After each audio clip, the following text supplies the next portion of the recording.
Percaya, yakin adanya malaikat, percaya, yakin adanya kematian, adanya kiamat, akhir zaman, percaya, yakin adanya takdir, percaya, yakin adanya surga, neraka, itu adalah akidah agama. Menjalankan sembahyang, menjalankan sholat, menjalankan ritual-ritual, itu adalah kaidah agama, bukan ibadah. Kalau ibadah, menjalankan atau melakukan atau menunaikan tugas dari Maha Suci, itu baru ibadah. Lah, tugas yang ditugaskan kepada manusia oleh Maha Suci adalah merawat, mengelola, menjaga, dan menyempurnakan alam semesta. Walaupun panjenengan kafir, kalau panjenengan menyelamatkan seekor nyamuk saja, berarti panjenengan sudah ibadah, sudah menjalankan ibadah, sedang beribadah, sedang melakukan perintah Maha Suci. Walaupun panjenengan kafir loh. Kafirnya gimana berarti? Kafir menurut panjenengan dulu, itu kan yang tidak beragama toh. Ya lah. Kafir menurut panjenengan dulu loh, bukan malam ini loh ya. Kafir menurut panjenengan dulu kan yang tidak beragama kan. Nah, walaupun panjenengan tidak beragama, kalau panjenengan bisa bersedia mau menyelamatkan seekor nyamuk saja, berarti panjenengan sudah beribadah, sudah melakukan ibadah, sudah menjalankan perintah Maha Suci. Gitu loh, bro.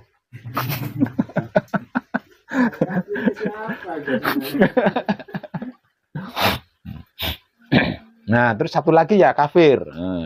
Apa sih sebenarnya kafir itu? Kafir ini bahasa Arab Badui, bukan Arab modern ya, Arab kuno, bahasa Arab Badui. Lalu apa arti maksudnya kafir? Arti maksud daripada kafir itu menutupi atau menyembunyikan sesuatu yang kasat mata. Nah, satu misal, rokok ini kasat mata toh, nah tak umpetin di sini. Lah itu namanya kafir.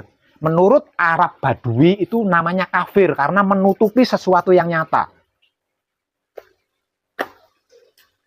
Nah, bukan tidak beragama, bukan ini. Gitu. Kalau panjenengan menutupi kebenaran, menyembunyikan kebajikan, itu namanya kafir.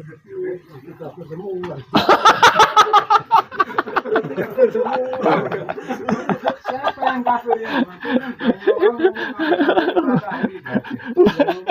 Dia nggak merasa, mereka nggak merasa. Itu dia. Jadi kafir ya. Nah, kafir ini, kalimat kafir atau kata-kata kafir ini digunakan oleh para sufi. Jadi yang pertama kali menggunakan kalimat kafir ini adalah para sufi. Tahu maksudnya para sufi pun? Para sufi itu orang-orang yang tidak tertarik urusan duniawi. Ya, itu sufi. Orang-orang yang tidak tertarik urusan duniawi dan lebih tertarik dengan urusan dengan Tuhan. Senangnya karo Gusti Allah. Ini disebut orang sufi.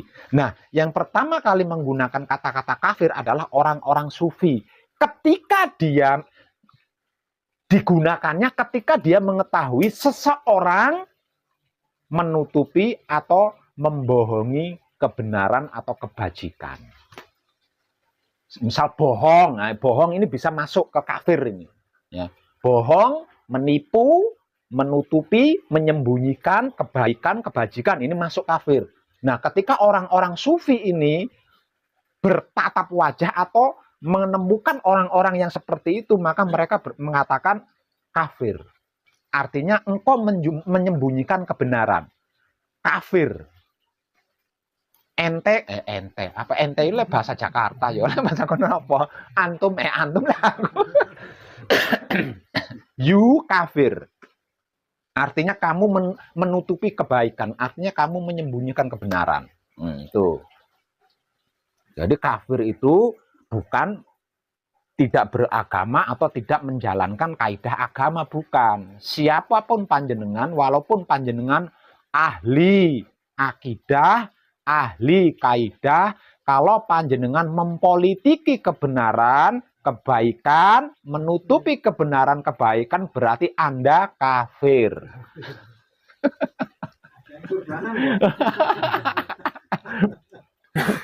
Itu, paham nggih?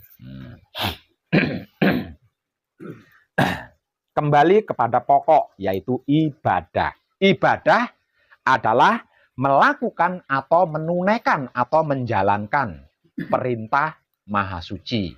Sedangkan perintah Maha Suci itu ada 4 perkara. Sebab itu Maha Suci memberikan alatnya itu 4. Nah, kenapa Maha Suci memberikan alatnya 4? Yaitu 4 elemen kesaktiannya itu tadi. Jadi seluruh ilmunya Maha Suci itu intinya hanya ada 4. Intinya hanya ada 4. Betapapun saktinya Maha Suci, inti ilmunya hanya ada 4. Elemen air, elemen angin, elemen api, dan elemen bumi. Ini inti ilmunya Maha Suci yang digambarkan jika ditulis menggunakan tinta. Kalau air laut itu dijadikan tintanya, seluruh daun dijadikan rontalnya, tidak akan cukup. Nah, ilmu Tuhan itu digambarkan seperti itu. Sedangkan inti daripada ilmu Tuhan hanya ada 4. Elemen air, elemen angin, elemen api, dan elemen bumi. Yang bisa menggunakan 4 elemen intinya ilmu Maha Suci ini hanya ruhnya Maha Suci itu sendiri. Selain ruhnya Maha Suci tidak bisa, tidak mampu menggunakan ini, tidak mampu. Gitu loh. Jadi kesimpulannya 4 elemen atau 4 anasir atau sedulur papat adalah alatnya hidup untuk menjaga, mengelola, merawat, dan menyempurnakan alam semesta seisinya yang ditugaskan kepada manusia sebagai makhluk paling sempurna dibanding makhluk-makhluk lainnya. Kenapa manusia disebut diberi stempel makhluk paling sempurna dibanding makhluk-makhluk lainnya? Karena di pundak manusia tanggung jawab menyempurnakan alam semestinya diletakkan. Nah, itu. Jadi selain menjaga, merawat, mengelola, dan menyempurnakan alam semesta seisinya itu bukan perintah Maha Suci, melainkan kaidah di dalam akidah. Jadi jangan diagung-agungkan. Sedikit-sedikit sesat, sedikit-sedikit kafir. Apanya yang sesat, apanya yang kafir. Terus lagi sesat itu makanan apa tuh jane? Kafir itu panganan apa jane iki? Yang berkata nggak merasa. Karena enggak tahu. Itu. Ya.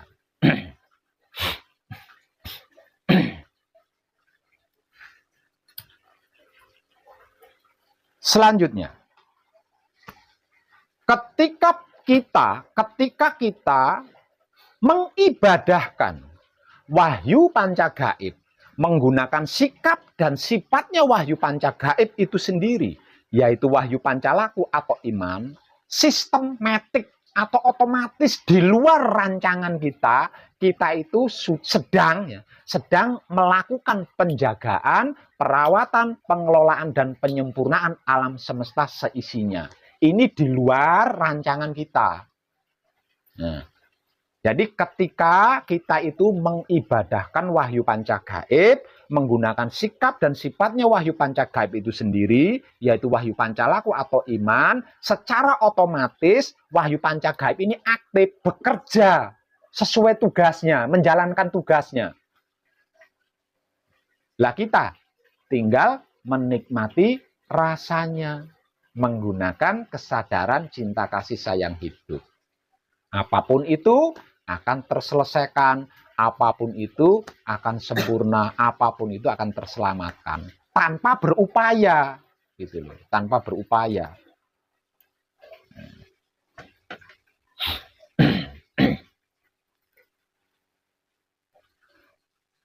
Paham nggih? Rumangsa lucu enggak?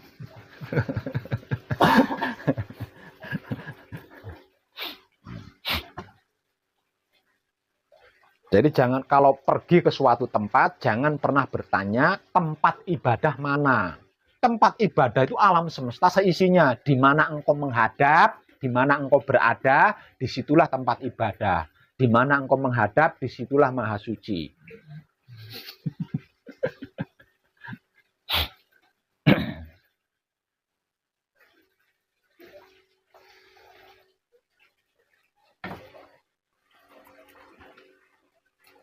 Paham guys sekarang?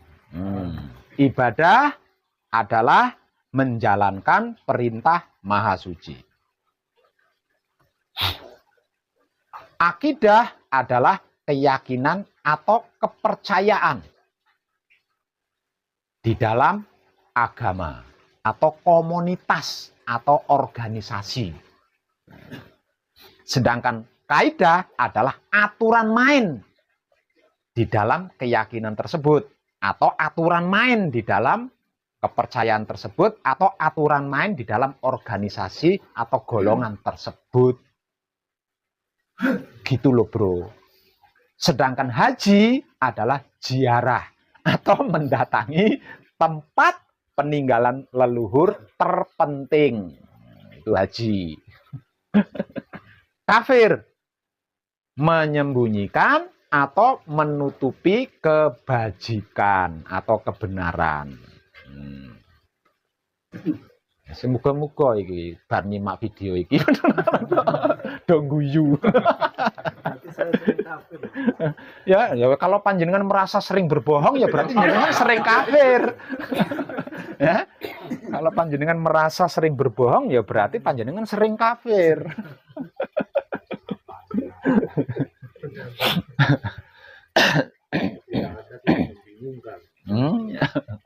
Itu seperti itu sebenarnya.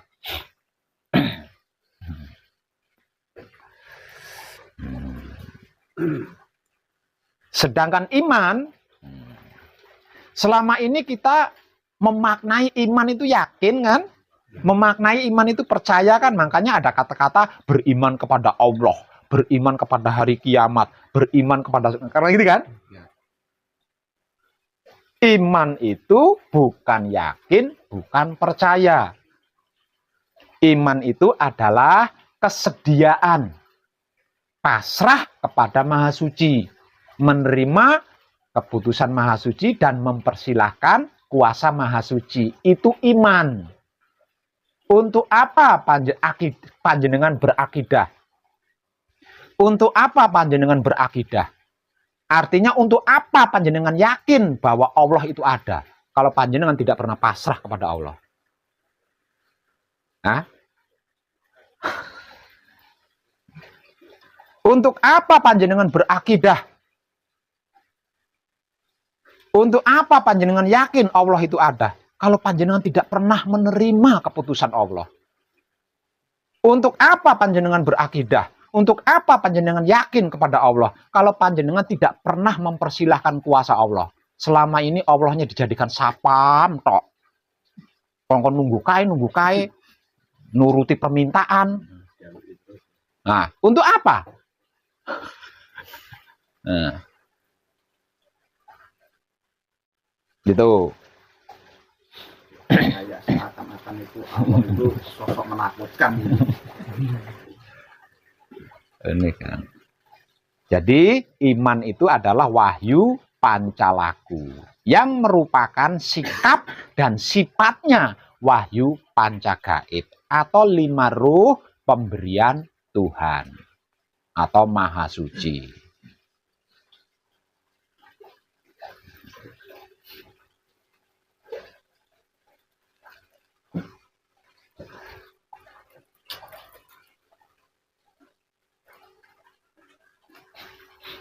Paham nggih? Jika tidak menjalankan perintah Tuhan, masih tetap duta Maha Suci. Kalau tidak menjalankan perintah Maha Suci, masih tetap sebagai duta Maha Suci. Masih tetap sebagai utusan Maha Suci. Namun, selama merantau, jadi kita itu aslinya merantau. Kita itu aslinya musafir. Musafir yang sedang menjalankan tugas dari Maha Suci. Jika tidak menjalankan perintah Maha Suci, masih tetap sebagai duta. Masih tetap sebagai utusan. Hanya saja selama menjadi musafir, tidaklah mudah. Tidak gampang.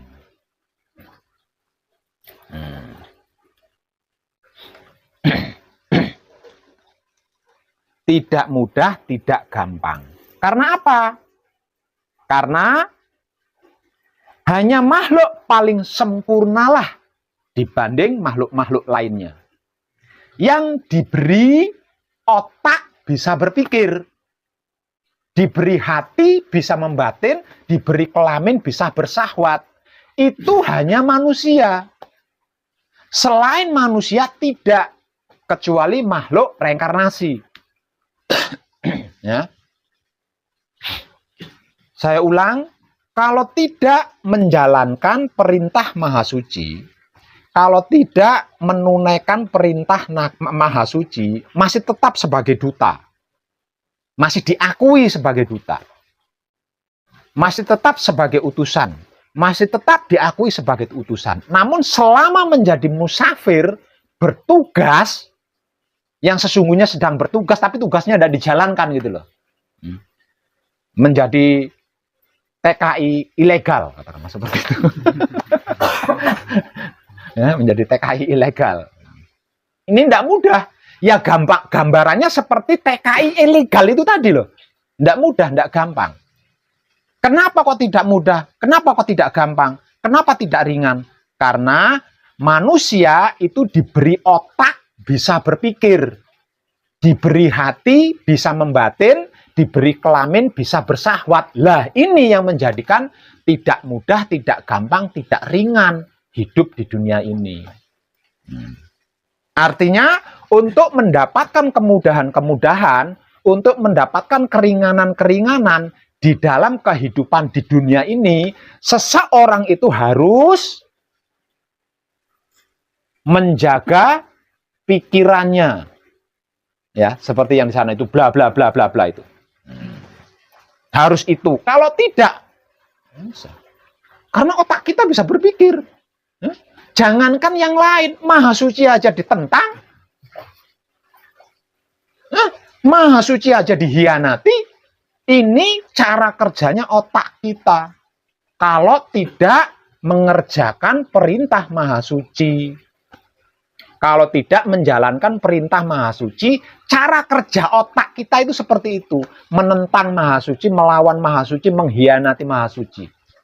Menentang dirinya sendiri, mengkhianati dirinya sendiri, bahkan mempermainkan dirinya sendiri. Itu cara kerjanya otak kita kalau tidak menjalankan perintah Maha Suci, yaitu menjaga, merawat, mengelola, dan menyempurnakan alam semesta. Begitupun cara kerjanya hati kita ketika membatin. Sama, tidak beda jauh dengan otak.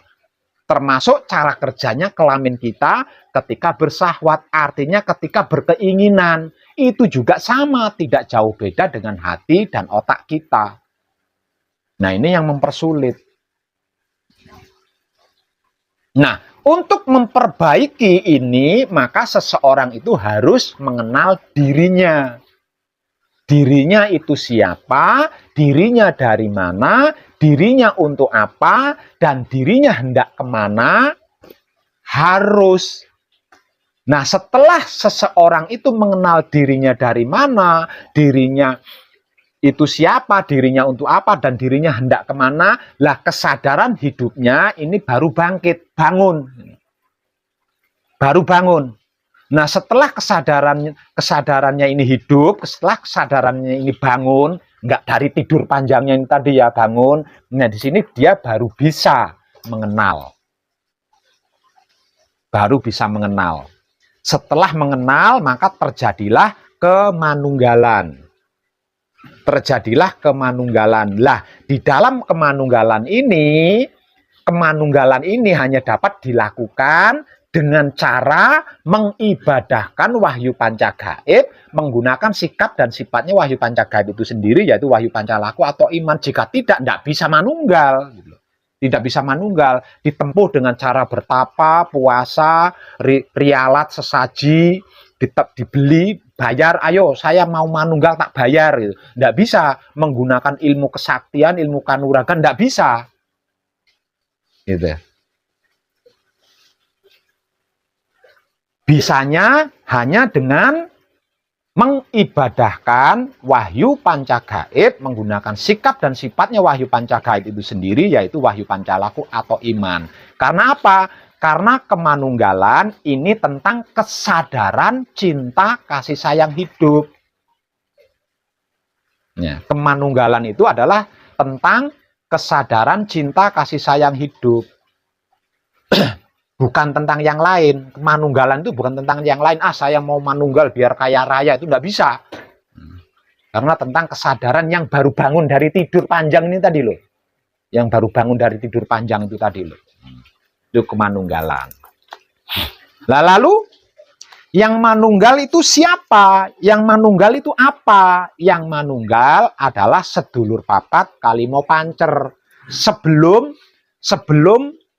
Sebelum seseorang itu menjalankan perintah Maha Suci, yaitu menjaga, merawat, mengelola, menyempurnakan alam semesta seisinya, ini sedulur papat kalimo pancer, alat yang diberikan oleh Maha Suci ini dalam keadaan berpisah.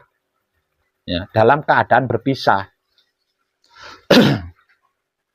Nah, setelah kesadaran cinta kasih sayangnya hidup, bangun maksudnya dari tidur panjangnya, nah baru terjadi kemanunggalan. Artinya sedulur papat kalimo pancer atau wahyu pancagaib ini menyatu.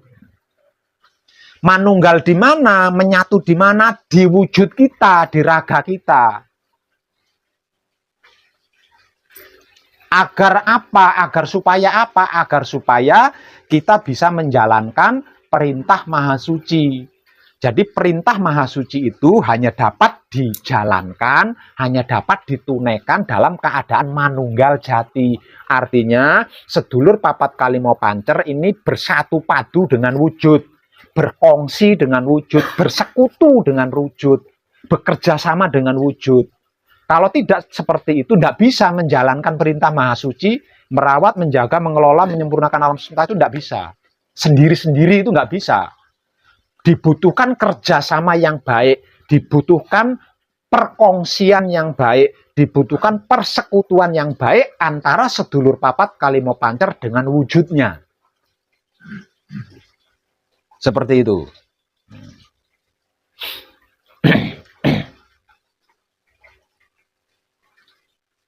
Paham nggih? Artinya di dalam manunggal jati itu ada 6 perkara ya. Di dalam manunggal jati itu ada 6 perkara. Yaitu sedulur papat kalimo pancer dengan wujudnya. Ya. Jadi manunggal jati itu sedulur papat kalimo pancer bersatu dengan wujud, tidak pisah lagi gitu loh. Tidak berpisah lagi. Karena tidak berpisah disebabkan menjadi satu kesatuan, maka hanya ada satu kepentingan saja. Hanya ada satu kepentingan saja, hanya ada satu keperluan saja. Sebelum manunggal, lah ini ada 5 kepentingan. Makanya kepala kita gampang pusing, karena kepentingannya ada 5. Yang satu penting ke sana, yang satu penting ke sana, yang satu penting ke sana. Pecah lama-lama ndase. Paham nggih?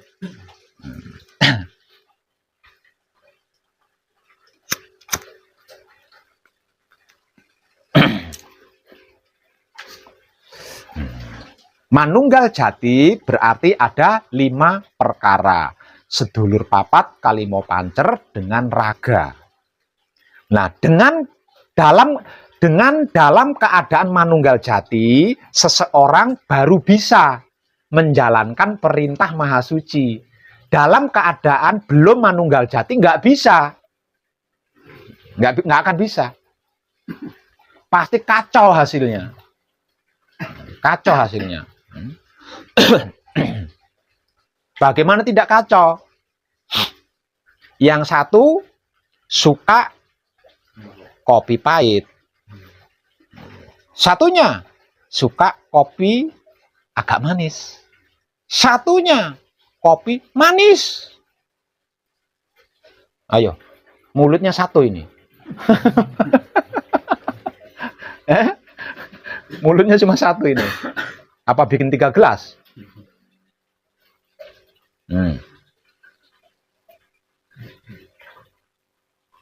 Sedangkan satunya sukanya air putih.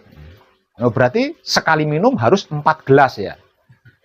1 gelas air putih, 1 gelas kopi pahit, 1 gelasnya kopi agak manis, 1 gelasnya kopi manis. Kembung wetenge jenengan. Nah itu. Jadi kalau kesimpulannya, jika tidak dalam keadaan manunggal jati, tidak akan pernah bisa menjalankan perintah Maha Suci, yaitu menjaga, merawat, mengelola, dan menyempurnakan alam semesta seisinya. Menjalankan perintah Maha Suci hanya dapat dilakukan dalam keadaan manunggal jati. Sedangkan manunggal jati terdiri dari 6 perkara. Sedulur papat kalimo pancer dengan raga. Setiap yang kita jaga ini akan menjadi kemanunggalan ketujuh. Ya. Setiap yang kita jaga maka akan menjadi kemanunggalan ketujuh.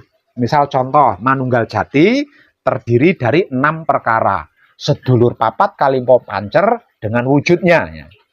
Lah terus dengan seperti ini kan bisa menjalankan perintah Tuhan, yaitu mengelola, menjaga, merawat, menyempurnakan alam semesta seisinya. Lah terus berhasil menjaga, atau berhasil merawat, atau berhasil mengelola, atau berhasil menyempurnakan alam semesta. Salah satu kan, satu persatu. Kalau sekaligus kan ya kan satu persatu kan. Berhasil. Nah ini akan menjadi kemanunggalan ketujuh. Berhasil menjaga padi, nah, maka padi ini akan menjadi kemanunggalan ketujuh. Berhasil menyelamatkan nyawanya nyamuk, nah, nyawanya nyamuk ini tadi akan menjadi kemanunggalan ketujuh. Terus seperti itu. Nah ini maksud daripada bacaan kunci dibaca 7 kali itu di sini. Ya. Karena apa? Karena apa? Filosofi daripada kemanunggalan ketujuh, kemanunggalan terakhir, kelasnya kesempurnaan urip lan pati atau kesempurnaan hidup dan mati. Nah, setiap pelaku yang berhasil menjaga atau mengelola atau merawat atau menyempurnakan alam semesta seisinya ini, nah di situ baru Maha Suci ada. Sebelum perintah Maha Suci ini dijalankan, Maha Suci itu nggak ada. Belum ada. Maha Suci itu masih menjadi alam semesta seisinya. Maha Suci masih menjadi alam semesta seisinya. Maha Suci mulai ada bagi seseorang tersebut ketika pertama kali seseorang tersebut berhasil menjalankan perintah Tuhan, walaupun salah satunya. Di situ baru mulai ada yang disebut, yang dimaksud Maha Suci. Karena apa? Karena Maha Suci merupakan kemanunggalan ketujuh, kemanunggalan terakhir. Inna lillahi wa inna ilahi rojiun. Lah ini yang ketujuhnya ini. Maha Suci. Maka Maha Suci sudah memecah dirinya menjadi alam semesta seisinya. Maka satu persatu. Satu persatu terus.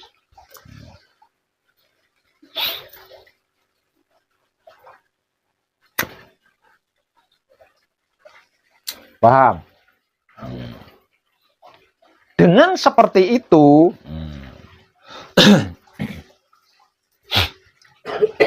pernah dengar duta negara Indonesia yang diberi tugas di luar negeri, pernah dengar? Lah, duta negara Indonesia yang ditugaskan di luar negeri itu keperluannya, kebutuhannya seperti apa menurut panjenengan? Bukankah dicukupi oleh negara? Maka nggak usah risau. Kalau tugas panjenengan sebagai duta panjenengan lakukan dengan baik, tidak akan mengalami kekurangan, tidak akan mengalami penderitaan, masalah, dan lain sebagainya. Karena apa? Karena dijamin sama yang memberi tugas. Sudah dicukupi, gitu loh. Paham? Jadi, diam ketika bersamadi, di luar patrap samadi menikmati rasanya kelakuan diri sendiri, menggunakan kesadaran cinta kasih sayang hidup yang tak lain dan tak bukan itu adalah prakteknya mengibadahkan wahyu pancagaib, menggunakan sikap dan sifatnya wahyu pancagaib itu sendiri, yaitu wahyu pancalaku atau iman. Enjoy. Jangan pusing, jangan bingung, jangan ragu, jangan takut. Karena apa? Karena sudah ditanggung jawab sama yang memberi tugas. Kenapa kita selama ini tidak tahu? Lawang tugasnya aja belum dijalankan kok. Piye? Duta negara Indonesia yang ditugaskan ke luar negeri dijamin kebutuhan keluarganya itu tadi ya, kepentingan keluarganya, kebutuhan perlu semuanya dijamin karena di negara di luar negeri dia sedang bertugas. Sebelum duta negara Indonesia ini ditugaskan ke luar negeri dijamin apa belum? Ya belum, masih nganggur, ya kan? Masih nganggur. Tuh, sama, kita juga sama seperti itu.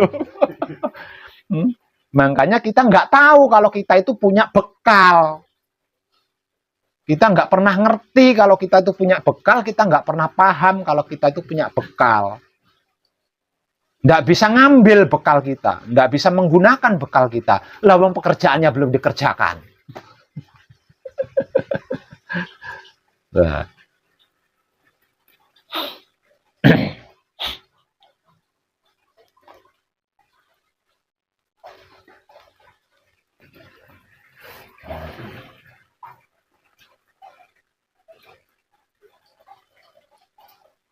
Paham? Oke, paham temenan ini, paham ya? Kalau seperti itu, kalau panjenengan sudah tahu kemana arah tujuannya, sudah mengerti apa arti maksudnya, mari kita tertawa bersama. Dan tenang. Kadangan kita malam ini cukup. Terima kasih dan tercerahkan kita semua.